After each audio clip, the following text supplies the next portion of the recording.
Arma Recall Saboteur got a huge makeover this league with the new automation support gem, giving you a ton of power in both early and end games.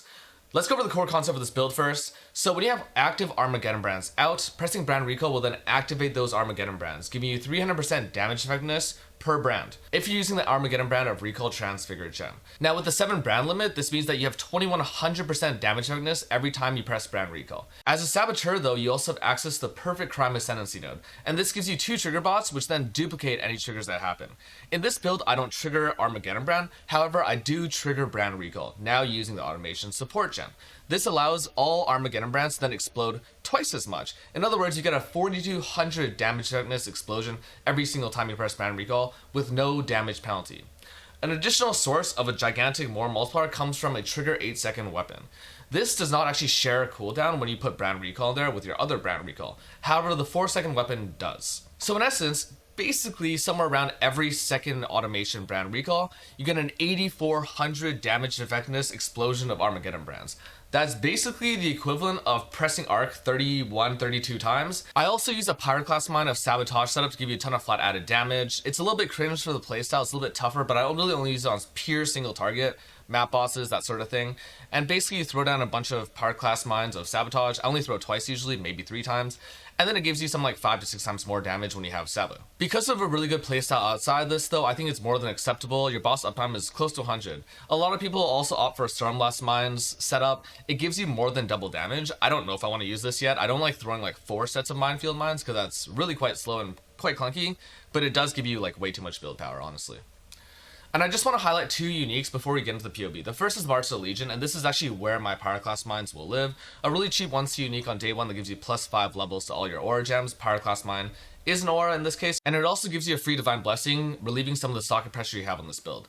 The second unique I want to highlight is Kong Ming's Stratagem, and this once again is still on cat technology. Basically, it gives you 30% reduced damage all the time as a Saboteur because you have both a blind aura and you have blind on hit. It's basically weaker suppression at the cost of only a shield slot, and it has good offensive properties, and it gives you a ton of energy shield to better enable the crazy cost that this skill actually has. This build also runs Suppressed Lucky, so it's pretty well rounded as far as spell mitigation goes. It's not necessarily something I'd take into hardcore though, because I think the Fizzment is a little bit light with this exact setup. There are things you can do later in the game, but this POB and this guide will only be focused around the early game for softcore trade. Let's dive into the POB though. The first thing I want to talk about is this part of the skill tree, and even though it looks really clunky, this is sort of the core innovation that I've come to this league. You can also go for some other stuff down here, but I think you're looking for a lot of reduced cost when you play this build. The most difficult thing that I had prior in leagues playing this was that until I had Mage Blood, I wouldn't really be able to properly sustain a 6-link as far as mana costs go. This tree, despite how ugly it looks, is actually fairly efficient. Almost every node here is useful. You do need a ton of energy shield because you're playing Eldritch Battery for your mana cost. This allows you to get both Dreamer and reduced cost over here. And the Mind Mastery is crazy good, giving you a ton of QOL and also giving you this mastery, which is like super important. The rest of the tree should be fairly standard. You don't have too much variation you can go for when you're playing a brand tree. I don't really know too much about possible cluster setups, but this tree is really strong because it gives you both access to this and this. There's a bit of resistances you can grab from Holy Dominion, but it is a fairly tight tree. Early on in the game, you can click EO and not click some of the crit mastery stuff, and this will give you like a little bit more flexibility, but it's not a whole lot. As far as ascendancy nodes go, obviously you want to rush Perfect Crime first. I would always go for Born in the Shadows second. I just think this is really crazy. I still think it's the single best early game defensive ascendancy node. Better than everything in the game as far as early game defenses go. And then you have Demo Specialists or Explosive Experts. So this you would only put on if you had Pyro Sabotage. I wouldn't even bother using Pyro Mines regularly.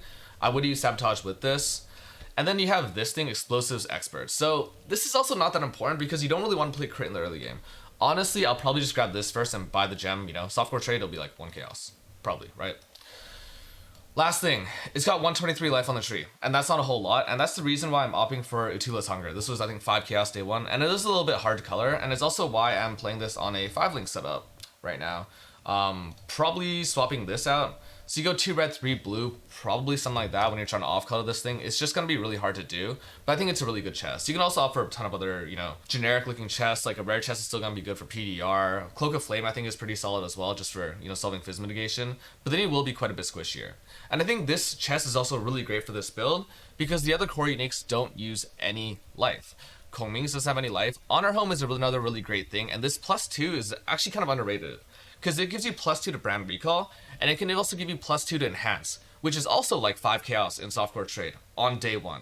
The reduced mana cost of skills is obviously extremely important in this early game setup, giving you a ton of reduced cost for a gigantic cost armor recall.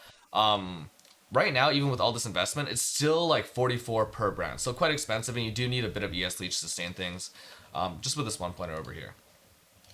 The other uniques I've already mentioned. Kong Ming's is really great. March of Legion, really easy. Also looking for corruptions on this, not hard to do on day 1. Rest of it's rare gear, so I mean the scepter's a little bit strong. You could just like opt for 2 mods. I would really opt for at least the plus fire. I kind of prefer crit over spell damage, but there's other things you can go for, multi, double damage, that sort of thing. The biggest thing is that you don't get any life on gear, and that's really easy to do actually, and it allows you to be much more aggressive when searching for and crafting suffixes. So I pretty much only isolated for offensive mods on gear. Obviously, get resistances, basically. Get regen if you want, I don't know, but basically it's just res gear. Everything else is like nothing on it. I got the crafted mod here for damage while leeching. I don't know why POB keeps bugging out here, but basically I'm looking for suppression as a defensive mod. This is a +1 amulet. I would try to go for this over multi. I just think the +1 is really nice because it scales both your Armageddon brand and your power class mines. Shock focus on one of your rings can be a really powerful mod, and it synergizes really well with this belt mod, giving you crit lucky ball focus. In the early game when you're at relatively low critical strike chance, this gives you a ton of burst damage on demand when you really need it, right? This gives you, I don't know, like, what was that? Somewhere in the range of like 40 to 50% more damage. Really crazy to have. Don't worry about life on gear, res. I would really opt for a phasing jewel with the Stygian Vise here. I don't really want to play a Quartz Flask, even though it is one of the better defensive flasks early game, because I really want to have enough movement speed to feel comfortable. This isn't necessarily a build that I want to play haste on, although you can instead of running, I think I'm running Divine Blessing with Zealotry down here. Kind of up to you, but this is sort of where I'm sacrificing build power. Skill gems further, as you can see I have a 5-link Armageddon brand setup. It's actually pretty hard to go for the 6th link. You'll have to go for some, off-color stuff. As far as early game stuff goes, if you're playing Utilas, that probably looks like you're using Tainted Chromes. But you can see that even on a 5-link, I mean, the damage is absurd, right? Like 1.2 million per brand, and then you have like 28 brands exploding or something like that. It's just insane. The reason I have this set to 16 is because obviously the weapon trigger one is activating at like half or a little bit less than half the frequency of your automation brand recall. In my weapon though, that's where my brand recall triggered by the weapon is. Dual curses, I'm also triggering. You might not want to do this, you might want to do this. Depends on, how clunky you want the build to be. Shield charge, faster attacks, regular movement setup, don't need to play leap summon anymore. Termination is a really powerful defensive aura, can't really skip this. You're also managing to play with both Grace and Defiance banner, which I think is really great. Though you don't have Tempest Shield. This setup over here, so because the new gems don't exist yet, Portal equals Call to Arms, second win equals Automation. So I have Brand Recall linked to automation support, linked to enhanced support, and this gives you a really low CD brand recall. Even with this setup, I'm already at 1.3, which is like pretty crazy. Over here, Portal is supposed to be call to arms support. This gives you both endurance charges and infernal cry, basically automating once again Ash application and endurance charge generation and regen and a little bit of PDR from enduring cry itself. Really great setup. I think that a lot of casters should be leveraging this patch as long as it actually does work like this, and it should. I mean, Ben said so. Finally, in my boots, I have a power class mount of Sabotage. This is linked to Minefield. You can play Swift Assembly if you want to opt for more QOL over power, and I know a lot of people will want to do this, and I think that's totally fine. I think that's totally acceptable. A lot of times you also look to put Stormblast Mines in here and shuffle things elsewhere, but this is what I've opted for. My Frostwind Cliffs here, my Zealotry is linked to DB in my boots. If you want to move Stormblast Mine in, I would probably look to change something about this Warcry setup, but I do think Call to Arms is much nicer in terms of automation, in terms of QOL, that sort of thing. Finally, let's talk about early leveling. It's actually really simple. Your level is Rolling Magma plus Cremation. I wouldn't necessarily swap into this until like, I don't know, level 40. I would at least want to have this brand node up here with the Mastery. And you can do this at Normal Lab. So Normal Lab is the earliest time in which you can swap to an Armor Recall setup. If you want to swap into Armor Recall and you want to play with Eldritch Battery, you 100% need to have both some evasion gear off of what you're looting on the ground and discipline. This is why I wouldn't recommend doing the swap early.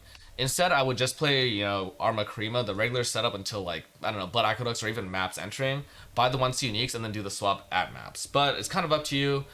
I mean, I have leveling footage and you can go check over that when I was playing this with Spellslinger. It's only become stronger now with the automation support, only become easier to do. But you can reference that VOD and see like what works for you and like what you found difficult, that sort of thing. I've also not detailed any more than this tree because obviously this tree is linear. When you're taking the nodes on this tree, you can only really go one way. I do take early Snowforge, but otherwise just like path through it as you see it. All right, really simple to level with.